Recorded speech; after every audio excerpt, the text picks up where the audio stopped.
మనము దైవ నిర్ణయంతో ముందుకు వెళ్ళాలని చూస్తాము.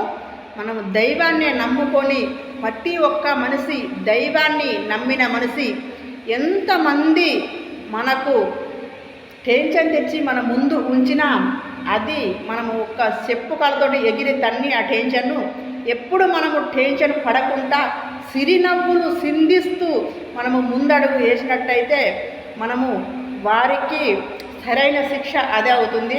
మనం టెన్షన్ ఎప్పుడు తీసుకోవద్దు ఫ్రెండ్స్.